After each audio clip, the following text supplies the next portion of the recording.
नमस्कार दोस्तों, स्वागत है आपका हमारे YouTube चैनल जीके ट्रैकर पे।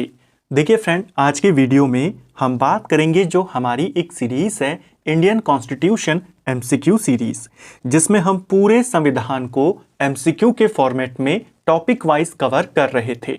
लास्ट वीडियो में हमने केंद्र और राज्यों के मध्य में जो वित्तीय संबंध है उससे रिलेटेड जो आपके सवाल हैं, किस आर्टिकल में वो संबंध है, वो सब हमने कवर किया। आज हम इस सीरीज की 26वीं क्लास कवर करेंगे और आज की वीडियो में केंद्र शासित प्रदेशों से आपके जो सवाल बनते हैं, कौन सा केंद्र शासित प्रदेश कब बना, किस केंद्र शासित प्रदेश का इतिहास क्या है, कहां पर फ्रांसीसी बस्तियां थी, कहां पर पुर्तगाली बस्तियां थी, इनकी शासन व्यवस्थाएं कैसे चलती हैं, किस संविधान के आर्टिकल में इनके बारे में उल्लेख है, इनसे जुड़े जो इंपॉर्टेंट आर्टिकल है उनके बारे में, दिल्ली के बारे में सभी इंपॉर्टेंट तथ्य केंद्र शासित प्रदेशों से जो आपसे पूछे जाते हैं वो सब आज की वीडियो में हम कवर करेंगे। अगर आपने इस सीरीज की पिछली क्लासेस को नहीं देखा है तो प्लेलिस्ट से आप उनको देख सकते हैं। वीडियो के लिंक आपको डिस्क्रिप्शन में मिल जाएंगे या कमेंट सेक्शन में मिल जाएगा। तो चलिए दोस्तों, आज की वीडियो को शुरू करते हैं। आज का हमारा पहला सवाल है, संविधान के किस भाग में भारत के संपूर्ण राज्य क्षेत्र का वर्गीकरण किया गया है? भारत के संपूर्ण राज्य क्षेत्र का वर्गीकरण भाग 1 में किया गया है। भाग 1 में भारत के पूरे राज्य क्षेत्र को 3 वर्गों में बांटा गया है। एक वर्ग है राज्य, दूसरा है हमारे केंद्र शासित प्रदेश और तीसरा है अर्जित राज्य। अर्जित राज्य के भीतर अभी कोई भी राज्य नहीं है। राज्य किसमें आते हैं? राज्यों के भीतर और केंद्र शासित प्रदेशों के अंदर। लेकिन अगर वर्गीकरण पूछेगा कितने भागों में है तो 3 वर्गों में बांटा गया है भाग 1 में। ठीक है। अगला, केंद्र शासित प्रदेशों का गठन किस संविधान संशोधन के द्वारा हुआ था? देखिए, केंद्र शासित प्रदेशों की अगर हम हिस्ट्री की बात करते हैं, ये कहानी कहां से शुरू हुई? कहानी शुरू होती है 1874 में अंग्रेजों के द्वारा अनुसूचित जिला अधिनियम लाया गया था। उस 1874 के अधिनियम के तहत अंग्रेजों ने कुछ ऐसे जिले बनाए जो डायरेक्ट गवर्नर के अधिकार क्षेत्र में या वायसरॉय के अधिकार क्षेत्र में होते थे। उनको आयुक्त क्षेत्र या कमिश्नरी क्षेत्र कहा जाता था। आज़ादी के बाद आप जानते हैं भारत में संविधान के अंदर जो राज्यों के नाम थे वो भाग A, B, C और D इनमें डाले गए थे। C और D में उन कमिश्नरी क्षेत्रों को शामिल किया गया था। ठीक है। 7वां संशोधन हुआ जब 1956 में 7वें संशोधन के द्वारा ये जो ABCD वर्ग थे राज्यों के, इनको खत्म कर दिया गया और ये जो C और D वाले राज्य थे इनको केंद्र शासित प्रदेशों का दर्जा दिया गया, यानी इनको केंद्र शासित प्रदेश के रूप में बनाया गया। तो आपके पास सवाल यही है कि केंद्र शासित प्रदेशों का गठन किस संविधान संशोधन के द्वारा हुआ? 7वां संशोधन, ये 1956 में हुआ था। ठीक है। 7वां संशोधन बेसिकली जो राज्य पुनर्गठन आयोग था उसकी सिफारिशों के बाद किया गया था। इसके माध्यम से भारत में राज्यों का पुनर्गठन किया गया, 14 नए राज्य बनाए गए और 6 केंद्र शासित प्रदेश बनाए गए। जो संविधान में वर्गीकरण था राज्यों का, वर्ग A, वर्ग B, वर्ग C, इनको खत्म किया गया। यह भी पूछा जाता है कब खत्म किया गया, तो 1956 7वां संशोधन। ठीक है। पूरी डिटेल में हमने राज्य पुनर्गठन वाले वीडियो में बात करी थी कि वर्ग A में कौन कौन से राज्य थे, किस टाइप के थे, B में कौन थे, C में कौन थे, आप वहां से देख सकते हैं। अभी हमारा फोकस केंद्र शासित प्रदेश वाले जो राज्य हैं उनमें है। C और D वाले जो राज्य थे उनको बनाया गया केंद्र शासित प्रदेश। ठीक है। अगला, प्रारंभ में गठित 6 केंद्र शासित प्रदेश कौन कौन से थे? अभी हमने देखा कि शुरुआत में जब 7वां संशोधन किया गया 1956 में 14 नए राज्य बने और 6 केंद्र शासित प्रदेश बने। इन 6 केंद्र शासित प्रदेशों में कौन कौन से शामिल थे? इनमें अंडमान निकोबार शामिल था, इनमें दिल्ली शामिल था, हिमाचल प्रदेश इसमें शामिल था, लक्षद्वीप, त्रिपुरा और मणिपुर, ये 6 राज्य इसमें शामिल थे। ऑप्शन A आपका सही उत्तर होगा। दिल्ली है, लक्षद्वीप है, हिमाचल है, त्रिपुरा, मणिपुर और अंडमान निकोबार। ठीक है। इन 6 को बनाया गया था। शुरुआत में केवल यही 6 केंद्र शासित प्रदेश थे। बाद में इनमें से हिमाचल, त्रिपुरा, मणिपुर को राज्य का दर्जा दे दिया गया और नए केंद्र शासित प्रदेश बने, जैसे पौंडीचेरी बना, दादर नागर हवेली बना, दमन दीव बना, ये सारे। ठीक है। लेकिन अगर पूछेगा शुरुआत में जब राज्यों का पुनर्गठन किया गया तो कितने बने थे? 6 बने थे। उनके नाम भी ध्यान रखने हैं। ठीक है। अगला, सूची 1 को सूची 2 से मिलाना है। एक तरफ केंद्र शासित प्रदेशों के नाम है, दूसरी तरफ वे किस वर्ष बने थे। दिल्ली केंद्र शासित प्रदेश कब बना था? दिल्ली को यूनियन टेरिटरी का जो दर्जा दिया गया वो 1956 में दिया गया था। ठीक है, यानी पहले का हो जाएगा 1। ठीक है, चंडीगढ़ की बात करें, चंडीगढ़ को 1966 में मिला था, यानी दूसरे का 2 हो जाएगा। दादर नागर हवेली और दमन दीव, दादर नागर हवेली और दमन दीव पहले अलग अलग केंद्र शासित प्रदेश थे। ठीक है, दादर नागर हवेली लगभग 1961 में बना और दमन दीव 1962 में। इन दोनों का विलय करके 2020 में एक ही केंद्र शासित प्रदेश बनाया गया। तीसरे का हो जाएगा 3, जम्मू कश्मीर। इसे केंद्र शासित प्रदेश के रूप में 2019 में बनाया गया लद्दाख के साथ। तो यहां पर हो गए 4। 1, 2, 3, 4 आपका सही उत्तर है। इसका आंसर आपने टिक कर लेना है। 1, 2, 3, 4 सभी यहां पे सही सुमेलित हैं। ठीक है, अगला, पुडुचेरी केंद्र शासित प्रदेश का गठन कब हुआ? जो पौंडीचेरी है, जिसे अब पुडुचेरी कहते हैं, पहले इसे पौंडीचेरी कहते थे, इसका गठन केंद्र शासित प्रदेश के रूप में कब किया गया? इसका गठन हुआ था 1962 में। ऑप्शन सी सही आंसर हो जाएगा। देखिए, केंद्र शासित प्रदेश के रूप में पौंडीचेरी का जो हिस्ट्री है उसको अगर आपने समझ लिया तो कई सारे क्वेश्चन आपके यहां से बन जाते हैं।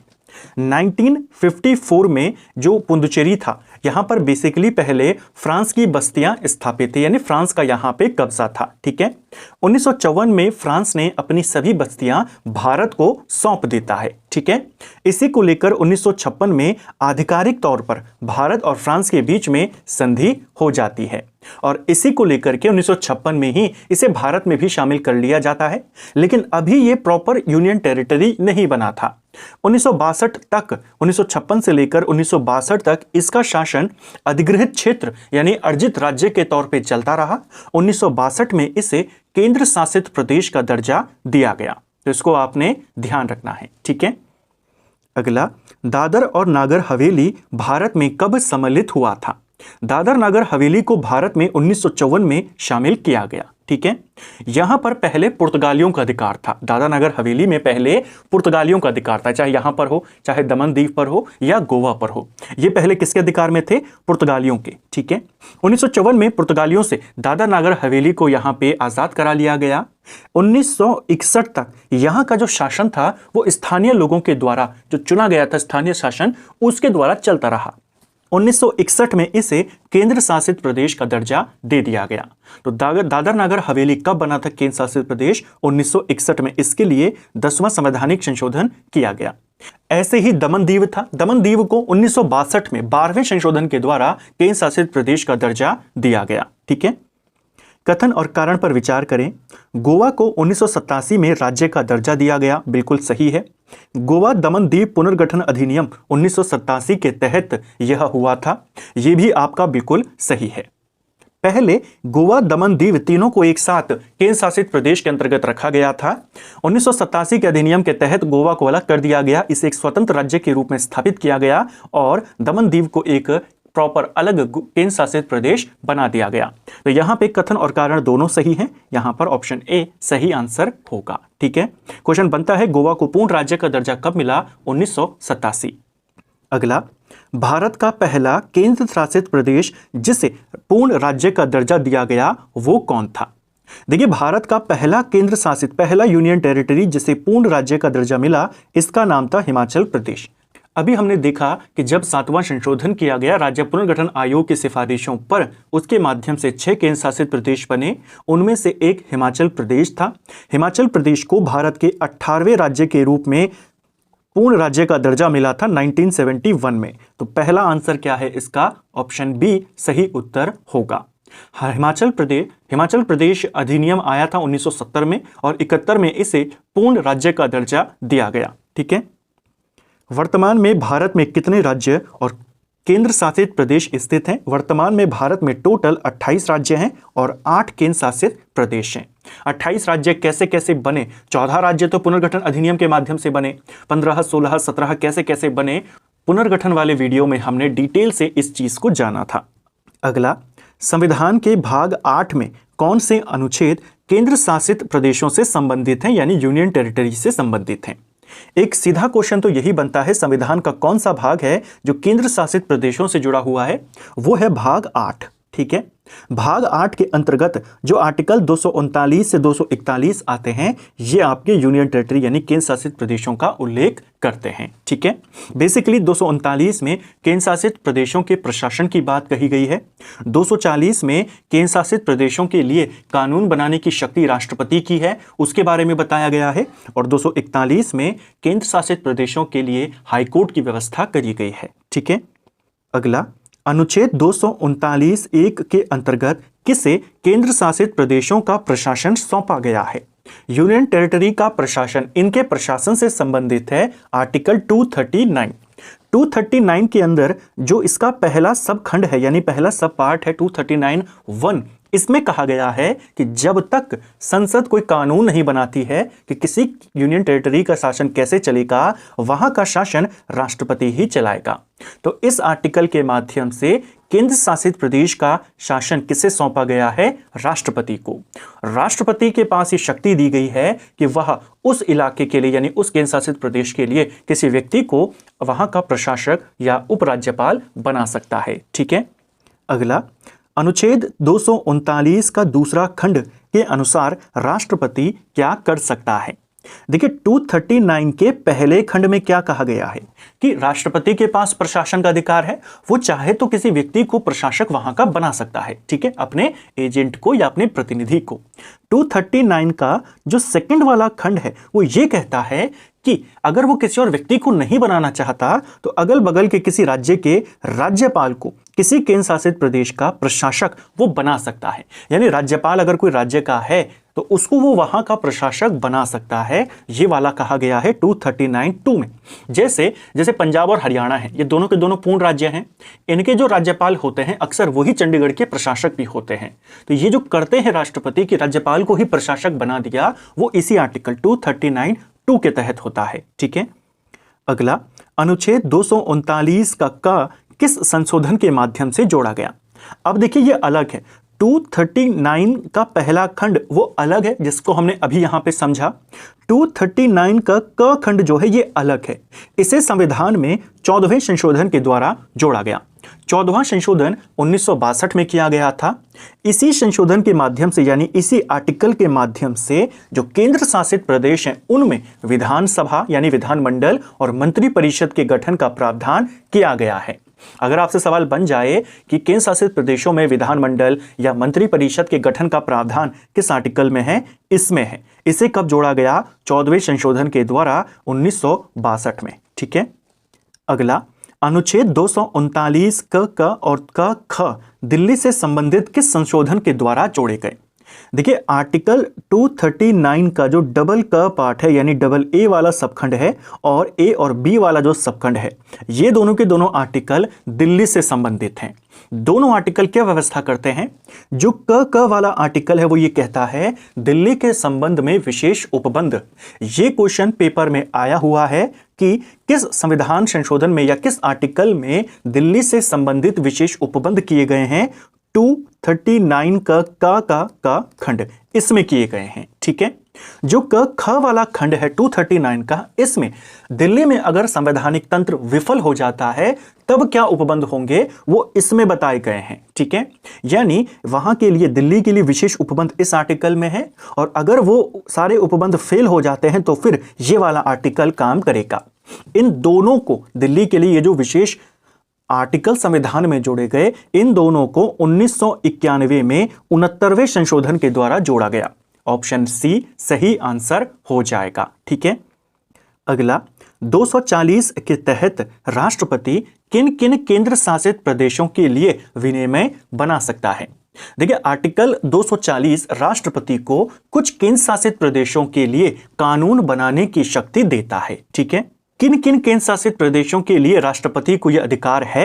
यह अधिकार है उसे अंडमान निकोबार के लिए, लक्षद्वीप के लिए, दादर नागर हवेली के लिए, दमन दीव के लिए और पौंडीचेरी के लिए। ऑप्शन ए इसका सही आंसर होगा। 240 के ए के तहत जो इसका सब पार्ट है ए के तहत वो अंडमान निकोबार के लिए बना सकता है। 240 के बी के तहत वो लक्षद्वीप के लिए बना सकता है। ऐसे ही सी के तहत वो दादरा नागर हवेली के लिए, डी के तहत दमन दीव के लिए और ई के तहत पुदुचेरी के लिए बना सकता है। ये पेपर में उत्तराखंड के एग्जाम में आपसे पूछा गया था कि 240 के तहत किसके लिए वो नहीं बना सकता या कौन इस सूची में नहीं है। तो इसमें ये सारे केंद्र शासित प्रदेश शामिल हैं जिनके लिए राष्ट्रपति कानून बना सकता है। ठीक है। अनुच्छेद 241 का संबंध किससे है? अभी हमने ऊपर देखा था कि 239 से 241 तक केंद्र शासित प्रदेशों से जुड़े हैं। जो आर्टिकल 241 है ये केंद्र शासित प्रदेशों के लिए उच्च न्यायालय की स्थापना की बात करता है या उसके प्रावधान करता है। ठीक है। हमने एक एक आर्टिकल को डिटेल में देखा, 239 के सारे पार्ट्स देखे हमने, अभी और पार्ट्स इसके भी कवर करेंगे। हमने 240 को देखा, फिर 241। ये हाईकोर्ट, केंद्र शासित प्रदेशों के हाईकोर्ट से जुड़ा हुआ है। एक पेपर में सवाल आया था कि बताइए दिल्ली हाईकोर्ट का गठन किस आर्टिकल के तहत हुआ है। सवाल होता है कि हाईकोर्ट किस अनुच्छेद के तहत बनते हैं, तो हाईकोर्ट के गठन से संबंधित आर्टिकल 214 है जो राज्यों के हाईकोर्ट की बात करता है। गठन 216 में होता है। ठीक है। इसने पूछा दिल्ली का, दिल्ली का वाला क्या है, केंद्र शासित प्रदेश का हाईकोर्ट है, वो बना होगा 241 के तहत। ठीक है। अगला है कथन और कारण पर विचार करें। पहला कथन है प्रशासक राष्ट्रपति का एजेंट होता है। बिल्कुल सही है। जो प्रशासक होते हैं केंद्र शासित प्रदेशों के, जिनको राष्ट्रपति वहां का प्रशासन चलाने के लिए नियुक्त करता है, वह उस केंद्र शासित प्रदेश में राष्ट्रपति का एजेंट होता है या उसका अभिकर्ता होता है। क्योंकि प्रशासक राज्यपाल की तरह राज्य प्रमुख नहीं होता। ये जो प्रशासक होते हैं वहां पे, जैसे नॉर्मली किसी राज्य का राज्यपाल है वो उस राज्य का संवैधानिक प्रमुख है, लेकिन केंद्र शासित प्रदेशों के मामले में वहां का संवैधानिक प्रमुख राष्ट्रपति ही होता है। केवल ये उसके एजेंट होते हैं, उसके प्रतिनिधि होते हैं। ठीक है। लेकिन अगर किसी केंद्र शासित प्रदेश का संवैधानिक प्रमुख होगा तो वो प्रशासक या उपराज्यपाल नहीं होता, वो राष्ट्रपति ही होता है। ठीक है। अगला किस संशोधन से, तो यहां पर आपका उत्तर क्या हो जाएगा, यहां पर आपका उत्तर है दोनों सही है। कारण भी सही है और कथन और कारण भी सही है। ठीक है। क्योंकि वो एजेंट होता है, उसकी तरह राज्य प्रमुख नहीं होता, राज्यपाल की तरह। अगला किस संशोधन से संसद को केंद्र शासित प्रदेशों हेतु विधानमंडल और मंत्री परिषद सृजन की शक्ति दी गई? अभी याद कीजिए ऊपर हमने पढ़ा था 14वां संशोधन 1962 में जो हुआ था, इसके माध्यम से यह अधिकार दिया गया संसद को कि वह केंद्र शासित प्रदेशों में विधानमंडल या मंत्री परिषद या दोनों का गठन कर सकती है। ठीक है। उस समय जो केंद्र शासित प्रदेश थे, जैसे हिमाचल था, मणिपुर था, त्रिपुरा था, ये सारे केंद्र शासित प्रदेश थे, तो इन राज्यों में विधानमंडल और मंत्री परिषदें बनाई गई। आगे चलकर इनको फिर पूर्ण राज्य का दर्जा दिया गया। ठीक है। अनुच्छेद 239 ख किससे संबंधित है? अभी हमने ऊपर इनके सब पार्ट्स को देखा 239 के। 239 का जो ख पार्ट है यानी कि जो बी वाला पार्ट है, ये प्रशासक की अध्यादेश जारी करने की शक्ति से जुड़ा हुआ है। पहले केंद्र शासित प्रदेशों में विधानमंडल नहीं होता था, तो विधानमंडल के लिए उनको अधिकार दिया गया। 14वां संशोधन हुआ 1962 में, उसके प्रावधान किए गए 239 के क के अंदर। जैसा हमने अभी ऊपर देखा 239 का क्या कहता है, राज्यों में विधानमंडल या मंत्री परिषद के सृजन की बात करता है। ठीक है। जो 239 ख है, यह अगर विधानमंडल अस्तित्व में ना हो या उसका विघटन हुआ हो तो उसमें प्रशासक को अधिकार देता है अध्यादेश जारी करने का। ऑप्शन बी सही आंसर हो जाएगा। ठीक है। ये जो प्रशासक अध्यादेश जारी करता है ये खुद से नहीं करता है, राष्ट्रपति की अनुमति से करता है। ठीक है। अगला केंद्र शासित प्रदेशों के उच्च न्यायालय का सही युग्म कौन सा है? अब यहां पर आपको केंद्र शासित प्रदेश और वे किस हाईकोर्ट से जुड़े हुए हैं वो बताना है। अभी हमने ऊपर देखा कि आर्टिकल 241 केंद्र शासित प्रदेशों के हाईकोर्ट के बारे में बात करता है। ठीक है। जो चंडीगढ़ हमारा केंद्र शासित प्रदेश है, क्या ये पंजाब और हरियाणा हाईकोर्ट के अंतर्गत आता है? ये आपका बिल्कुल सही है। पौंडुचेरी क्या केरल हाईकोर्ट के अंतर्गत आता है? गलत। पौंडुचेरी तमिलनाडु हाईकोर्ट के अधिकार क्षेत्र में आता है। लक्षद्वीप या बॉम्बे हाईकोर्ट के अंतर्गत आता है? गलत हो जाएगा। लक्षद्वीप केरल हाईकोर्ट के अंतर्गत आता है। अंडमान निकोबार ये मद्रास के अंदर नहीं, ये कलकत्ता हाईकोर्ट के अंतर्गत आते हैं। तो कौन सा केंद्र शासित प्रदेश किस हाईकोर्ट के अधिकार क्षेत्र में है वो पूछा जाता है, साथ में नोट करते हुए चले। जो दादरा नागर हवेली है, दमन दीव है, वो बॉम्बे हाईकोर्ट में आते हैं। जो अंडमान निकोबार है वो कलकत्ता हाईकोर्ट में। जो हमारा लक्षद्वीप है वो केरल के अंतर्गत। जो पुदुचेरी है वो मद्रास में। और जो हमारा चंडीगढ़ है केंद्र शासित प्रदेश, वो पंजाब और हरियाणा हाईकोर्ट में। जम्मू कश्मीर और लद्दाख जो हमारे केंद्र शासित प्रदेश हैं वे जम्मू कश्मीर हाईकोर्ट के अंतर्गत आते हैं। ठीक है। दिल्ली की विधानसभा कब समाप्त की गई? दिल्ली में विधानसभा पहले से थी। पहली बार दिल्ली में विधानसभा स्थापित होती है 1952 में, ठीक है। लेकिन जब राज्य पुनर्गठन अधिनियम आया और राज्यों को बनाया गया, केंद्र शासित प्रदेशों को बनाया गया, दिल्ली में से जो विधानसभा थी उसे खत्म कर दिया गया उसी अधिनियम के माध्यम से। ऑप्शन बी सही आंसर हो जाएगा। फिर लगातार इसकी मांग होती रही कि दिल्ली के लोगों के प्रतिनिधि भी होने चाहिए। 1987 में एक समिति बनाई गई, बाल कृष्ण समिति। बाद में इसी समिति की सिफारिशों के आधार पर 69th अमेंडमेंट किया गया, 69वां संशोधन किया गया 1991 में, जिसके माध्यम से संविधान में 239 का क और क खंड और 239 का क और ख खंड जोड़ा गया, जो हमने अभी ऊपर देखा कि दिल्ली के लिए विशेष उपबंध करते हैं, ठीक है। वो जोड़े गए 1991 में 69वें संशोधन के तहत बालकृष्ण समिति की सिफारिशों पर। क्यों जोड़े गए? ताकि वहां पर मंत्रिपरिषद और विधानमंडल बन सके, क्योंकि विधानसभा पहले थी लेकिन 56 में उसे बंद कर दिया गया था, ठीक है। अगला, दिल्ली राष्ट्रीय राजधानी क्षेत्र अधिनियम किस वर्ष पारित हुआ? जो बालकृष्ण समिति के सिफारिशों पर अधिनियम आया था उसे ही दिल्ली राष्ट्रीय राजधानी क्षेत्र अधिनियम कहा गया। 1991 में आया 69वें संशोधन के द्वारा, ठीक है। दिल्ली विधानसभा को किन विषयों पर कानून बनाने का अधिकार नहीं है? देखिए, दिल्ली विधानसभा को राज्य सूची के विषयों पर कानून बनाने का अधिकार है, संवर्ती सूची के विषयों पर कानून बनाने का अधिकार है, लेकिन उसे राज्य सूची के जो 3 विषय हैं उन पर कानून बनाने का अधिकार नहीं है। कौन कौन से ये विषय हैं? एक है हमारा भूमि, पुलिस और लोक व्यवस्था। भूमि को लेकर के, पुलिस को लेकर के, लोक व्यवस्था को लेकर के दिल्ली विधानसभा कानून नहीं बना सकती। इसके अलावा राज्य सूची के जितने विषय हैं और संवर्ती सूची के विषयों पर वो कानून बना सकती है। दिल्ली में मंत्रिमंडल की संख्या अधिकतम कितनी हो सकती है? ये पेपर में सवाल आता है। दिल्ली विधानसभा में मंत्रिमंडल की संख्या अधिकतम कितनी हो सकती है? तो यहां पे अधिकतम इसे 10% रखा है, यानी 6 मंत्री आप दिल्ली में बना सकते हैं प्लस 1 मुख्यमंत्री, यानी टोटल 7 होते हैं मुख्यमंत्री समेत, ठीक है। दिल्ली विधानसभा में कुल कितनी सीटें हैं? दिल्ली विधानसभा में टोटल 70 सीटें हैं। इसी का 10% यानी मैक्सिमम 7 मंत्री मुख्यमंत्री समेत आप दिल्ली में बना सकते हैं, ठीक है। अगला, दिल्ली के मुख्यमंत्री और मंत्रियों की नियुक्ति कौन करता है? बहुत ही सिंपल सा क्वेश्चन है। अगर किसी राज्य की बात होती कि उत्तराखंड में कौन करता है, आप कहते हैं राज्यपाल करता है, ठीक है। राज्यपाल नियुक्त करता है, शपथ दिलाता है। दिल्ली में केस उल्टा है। दिल्ली में शपथ तो उपराज्यपाल दिलाएंगे, लेकिन इनकी नियुक्ति संबंधी जो भी कार्य करने होते हैं वो राष्ट्रपति करता है। ऑप्शन बी सही आंसर होगा। मुख्यमंत्री की नियुक्ति राष्ट्रपति करता है, उपराज्यपाल नहीं करता। मुख्यमंत्री की सलाह पर अन्य मंत्रियों की नियुक्ति भी राष्ट्रपति करता है, ठीक है। सभी के सभी जो मंत्री होते हैं व्यक्तिगत रूप से राज्यपाल या उपराज्यपाल के प्रति उत्तरदायी नहीं होते, वो राष्ट्रपति के प्रति उत्तरदायी होते हैं, यानी अपना त्यागपत्र वहीं देते हैं। दूसरा, सामूहिक रूप से ये सभी मंत्री विधानसभा के प्रति उत्तरदायी होते हैं, ठीक है। निम्न कथनों पर विचार करें। पहला, आर्टिकल 239 क के तहत दिल्ली को राष्ट्रीय राजधानी क्षेत्र कहा गया, और दूसरा, यहां का प्रशासक उपराज्यपाल कहलाता है। 239 के का जो है हमारा डबल ए जो है, हमने ऊपर देखा कि डबल ए और ए बी दोनों किससे संबंधित हैं? दिल्ली को लेकर विशेष उपबंध। जो डबल ए वाला है उसमें दिल्ली के बारे में कहा गया है कि दिल्ली राष्ट्रीय राजधानी क्षेत्र कहलाएगा। यहां का जो प्रशासक होगा उसे उपराज्यपाल कहा जाएगा। दिल्ली की विधानसभा होगी, यहां का मंत्रिमंडल होगा। यहां की विधानसभा को 3 विषयों को छोड़कर सूची के सभी विषयों पर कानून बनाने का अधिकार होगा। यहां के मंत्रिमंडल में अधिकतम 7 सदस्य होंगे मुख्यमंत्री समेत, वे राष्ट्रपति के द्वारा नियुक्त होंगे। ये सारी बातें 239 के डबल ए में बताई गई है, ठीक है। तो यहां पर आपका क्या होगा? दोनों कथन सही है। मिजोरम को राज्य का दर्जा कब मिला था? मिजोरम को राज्य का दर्जा 1987 में मिला था। ऑप्शन सी सही आंसर हो जाएगा, ठीक है।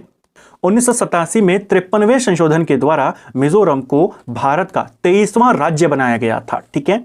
1980 के दशक में कई सारे राज्य यहां पर बने, जैसे मिजोरम बना 53वें संशोधन के द्वारा। अरुणाचल प्रदेश ये 55वें संशोधन के द्वारा यहां पे राज्य बना 1987 में। उसके बाद फिर 2000 में 3 राज्य बने, उत्तराखंड, झारखंड और छत्तीसगढ़। फिर तेलंगाना बना। अरुणाचल प्रदेश को 24वें राज्य का दर्जा किस संशोधन के द्वारा मिला? अरुणाचल प्रदेश को भारत के 24वें राज्य का दर्जा 55वें संशोधन के द्वारा मिला, जो 1986 में हुआ था, 87 से लागू हुआ, ठीक है। सही उत्तर चुने। पहला, पुदुचेरी के 4 जिले 4 अलग अलग राज्यों से घिरे हुए हैं। जो पौंडीचेरी है इसमें 4 जिले इसके अंतर्गत आते हैं जो पहले फ्रांसीसी सरकार के अधीन थे। 4 जिलों के नाम कौन कौन से हैं? एक इसमें यानम है, एक इसमें माहे है, एक इसमें कराईकल है और एक इसमें पौंडीचेरी खुद है। पौंडीचेरी इन चारों में सबसे बड़ा है, इसीलिए नाम भी उसी के नाम पर है और राजधानी भी यही है। ठीक है, ये जो 4 जिले हैं आपके, ये 4 अलग अलग राज्यों से घिरे हुए हैं। क्या ये सही है आपका? ये आपका पहला गलत है। ये 4 जिले 4 राज्यों से नहीं 3 राज्यों से घिरे हुए हैं। इनमें जो कराईकल और पौंडीचेरी है ये दोनों तमिलनाडु से घिरे हुए हैं और जो यानम है आपका ये आंध्र प्रदेश से घिरा हुआ है और माहे केरल से। 3 राज्यों से नहीं, 4 राज्यों से नहीं, 3 राज्यों से घिरे हैं। ये दोनों के दोनों तमिलनाडु से, यानम आंध्र प्रदेश से और माहे केरल से। तो पहला गलत है। दूसरा, इसके 4 जिलों में एक तमिलनाडु से, 2 केरल से और 1 आंध्र प्रदेश से लगे हैं। दूसरा वाला भी गलत है। 2 तमिलनाडु से, 1 केरल से, 1 आंध्र प्रदेश से। ठीक है, तो यहां पे ना ये सही है ना ये सही है। ऑप्शन डी यहां पे उत्तर है। कई बार ये सवाल भी आता है कि भारत का ऐसा कौन सा राज्य या केंद्र शासित प्रदेश है जिसके 4 जिले हैं और चारों एक दूसरे को टच नहीं करते? वो पौंडीचेरी है। 4 जिले हैं जिसमें एक आपका केरल के साथ लगा हुआ है माहे जिला, दूसरा आपका यानम है जो आंध्र प्रदेश से लगा हुआ है, तीसरा और चौथा कराईकल और पौंडीचेरी हैं जो तमिलनाडु से लगे हुए हैं। इसे आपने ध्यान रखना है। ठीक है, 2006 तक इसका नाम पौंडीचेरी था, 2006 के बाद इसे पुदुचेरी किया गया। इसको भी ध्यान रखेंगे। तो फ्रेंड्स, ये था हमारा आज का वीडियो जिसमें हमने हमारी संविधान वाली सीरीज की 26वीं क्लास यहाँ पे कवर करी। हमने इसमें भारत के केंद्र शासित प्रदेश राज्यों के बारे में, उनके आर्टिकल्स के बारे में 239 से लेकर 241 तक के जो आर्टिकल्स हैं उनको पूरी डिटेल के साथ यहाँ पर देखने का प्रयास किया। उम्मीद करता हूँ आपको आज का वीडियो पसंद आया होगा। अगर आपको ये वीडियो पसंद आई है तो वीडियो को लाइक करें, चैनल पर नए हैं चैनल को सब्सक्राइब करें, अपने दोस्तों के साथ शेयर करें। वीडियो आपको कैसी लगी कमेंट बॉक्स में हमें ज़रूर बताएं। Thank you friends.